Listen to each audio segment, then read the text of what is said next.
Okay, we are back. This is actually a relatively simple setup I use to oil stocks. You can actually throw actions in there with some degreaser, and it will actually do a really nice job getting all the shit out of your stocks in the last 100 or so years.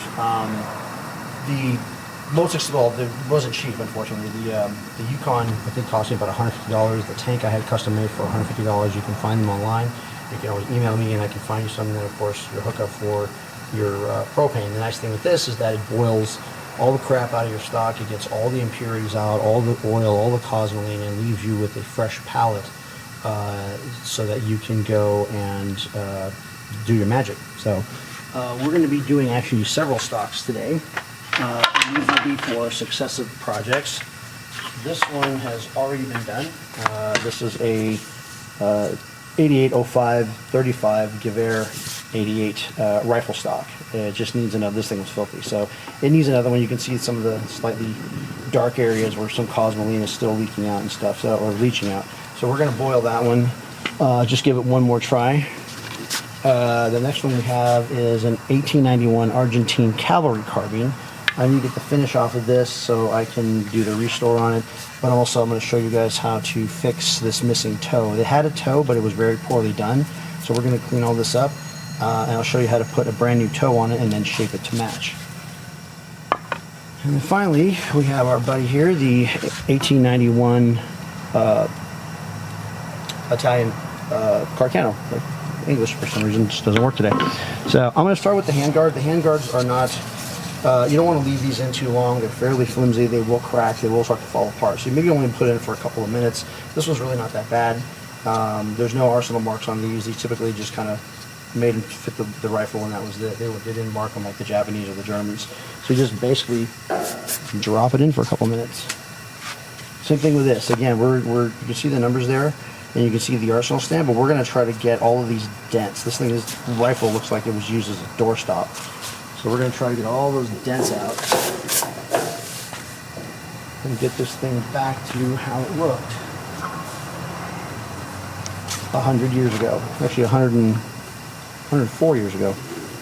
Alright, so we're slowly getting there. What's actually kind of interesting is that you can start to see the stock stamps are starting to kind of come up a little bit. I don't know if you can see from there, but they're actually starting to kind of pop out a little bit more as the wood kind of decompresses from all the years of probably just sitting in a warehouse somewhere. This handguard isn't too bad. Obviously the color is different, so what we're going to end up doing is using a oxalic acid to match it to the stock. The stock looks like it's like Italian walnut. It has a nice beautiful grain to it, so I'm going to get this to match perfectly, so it looks like it was all part of the same rifle when it was issued 100 or so years ago, or during one of the many rebuilds that it underwent. So little by little, have patience, and we'll see what happens here in a bit. Okay, so this is after a few minutes of boiling. You can see where the finish has started, or the actual wood is starting to decompress, which is kind of what we were going for. Again, these weird, like, I don't even know what they call it. I see them on a lot of military rifles. I don't know what it is. But little by little, actually, this thing has started to puff itself up. It's a little more shallow. This thing has really started to puff itself up. The big trade-off when you're doing this is being careful to not do too much, because as you're leaching all the oils and stuff out of the wood, obviously you're drying the wood out. So you have to be very, very careful and kind of know when to stop on this, because you can actually go too far and completely ruin your rifle stock, which is obviously not your intention, because we want to preserve this thing as best we can rather than destroy it. I'm going to probably put it in for another couple of minutes, and then I'm going to let it dry out thoroughly. Even though it's really super dark while wet, when it dries out, it should look like this. And then I can start looking and seeing which other areas. This is not an instant process by any means. This sometimes takes several days, if not a week or two, because I don't want to overstress the wood, because this wood is very old, it's very compressed. So I want to clean it, give it one more shot. Again, you can see where things are starting to crack and pull up. These are little issues that we can fix later. But I want to clean it. I want to get it, make one pass, let it dry out thoroughly, see what areas need some help. There are some actual gouges here, so I probably won't be able to do much of that other than maybe smooth it out a little bit, but that's also going to be part of the character of the rifle. So, I want to make this thing look as close to original as possible while preserving the original integrity on it. So I figure another 30 minutes, or sorry, another 4 or 5 minutes in the boil, and take it out, let it dry thoroughly, and then put it back in another day. And then finally what we're going to actually do, like I said, is use the oxalic acid, which will actually lighten the color. It may not do anything to these dents, but it'll lighten the color enough to where we can get a nice match on the handguard as well. So we'll see how this Argentine is doing as well here in a minute. Okay, so this is about as good as this is gonna get for this session. This looks like actually a beautiful Italian walnut that once this dries out, it's going to look really nice. You may or may not be able to see it, but there's some nice grain from the wood. A lot of the dents are gone. This side still has quite a few, but I think another session will actually do the job. Like I said, I just don't want to overdo it on a stock this old that's this beat up. So what I'm going to do is I'm going to let it dry. Ideally, when you let a rifle stock dry, you can let it dry on its top like that if you want, but you have to make sure to rotate it, because what will happen is that if you still have a lot of grease and crap in it, which this one still does, all that stuff will settle. Gravity will pull it to the bottom. So if you have a rifle stock sitting like this, the water will run down here and you'll have this like dark spot. So you actually need to rotate it periodically till it dries thoroughly. I don't recommend putting it in like an oven or any of that stuff, because you run the risk of actually artificially drying it out and damaging it. The M91 Argentine actually is doing nicely. That one's boiling out. And you're actually going to find that as you're doing these rifle stocks, even, you know, like this water's pretty, or this degreaser's pretty much shot. There's so much crap and crud in there that other than maybe running that Turkish Mauser through it for a little bit, there's not much else I can do. Just because this thing has leached out tons and tons and tons of cosmoline and grease and grime from the last 100 or so years of these things that were used in the battlefields. Even the little dents that were there actually started to pop out. So the heat definitely does a nice job. You know, again, you have like some little gouges here and there that you're never going to get out, which is okay. You know, it's part of the rifle's character if something happened to it. You can clean some of them up a little bit, but I generally don't get too carried away with these. I'm just going to wipe this thing down real good and just let it dry. Hey guys, we're back. I wanted to show you the results of the initial boiling for the M91 Troop Special Carcano rifle stock. It actually kind of turned out a little fucked up. Just because the stock is old. I may have actually boiled it a little bit too long. I probably put it in for, I think, for 10-15 minutes. I probably only should have left it in for 7 or 8, just depending on the age of the stock. Some things I wanted to point out, as you can see, the stock itself actually, if you remember, it was really dented up. It's still pretty bad back here, but the boiling actually not only got all the cosmoline and grime out of it, or at least most of it, what it did also was that it actually brought a lot of the dents and stuff up.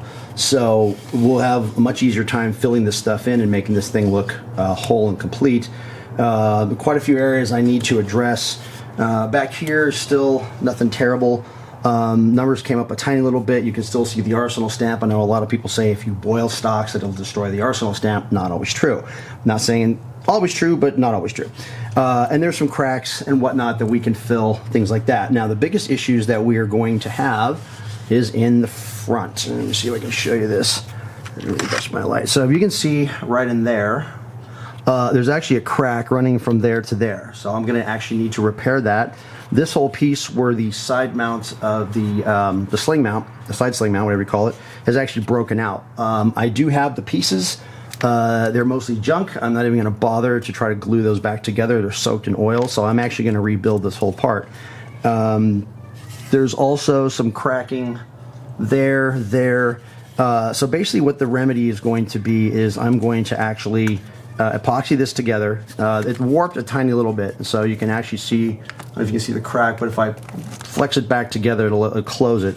So what I'm going to do is I'm going to epoxy the shit out of this.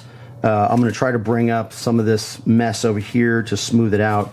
And then what I'm going to do on this one, I'm going to epoxy it, and then I'm going to drill some very small brass pins in here, and I'm going to tap those in. The handguard will cover those, and it'll actually secure this repair here. This looks like Italian walnut. It's actually a beautiful rifle stock. You can see the really nice graining and whatnot. Because of the way that it reacted to the initial boiling, I'm not going to boil it anymore. What I'm actually going to do is going to use an oxalic acid bath, or wood bleach, for lack of a better term. I buy this crap. It's from Florida Laboratories. I think I pay like 15 or 20 bucks for his 5-pound bag. Lasts me quite a bit. Super simple. You just put it in a Home Depot bucket, or in a large container if you have it. Warm water at a minimum, hot water ideal, and you're basically going in and you're just kind of scrubbing it into the wood.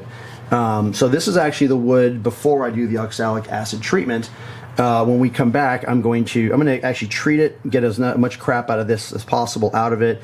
I'm going to let it dry thoroughly, and then I'll show you what a difference just the one treatment will do in evening out the color and whatnot. It'll get rid of some of this unevenness and rust stains and stuff like that. It's great for some of these black stains. It takes the rust out. It won't really do anything more to the wood as far as bringing it up or enhancing it, other than making the wood color more uniform. So if you have a rifle that has a non-matching handguard, you can use the oxalic acid to actually bleach the two parts to get them as close as possible, so that when you do your refinish, it'll actually look a lot more even, almost like the parts were meant to go together. So when we come back, I'll show you what the results of this will be, and hopefully you'll be slightly impressed.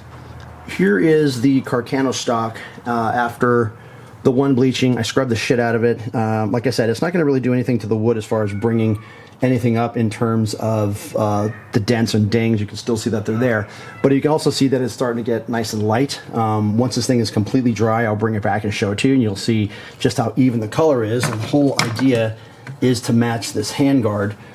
This handguard obviously is a different type of wood, so matching this is going to be a little bit challenging, but not that big of a deal if you have some patience. Just a matter of testing color, ideally on the inside and on the inside barrel channel, until you get it dialed in. Hopefully with this one, I'll get it to where it'll be 100% perfect and will look almost as good as the day it was issued, and get all these little issues fixed and whatnot, and get those cracks in the top of the butt sorted out. So yeah, I have a lot of stuff coming up. I'll show you guys every step of the way, and hopefully you enjoy my videos. Hit subscribe, and if you have any questions, let me know.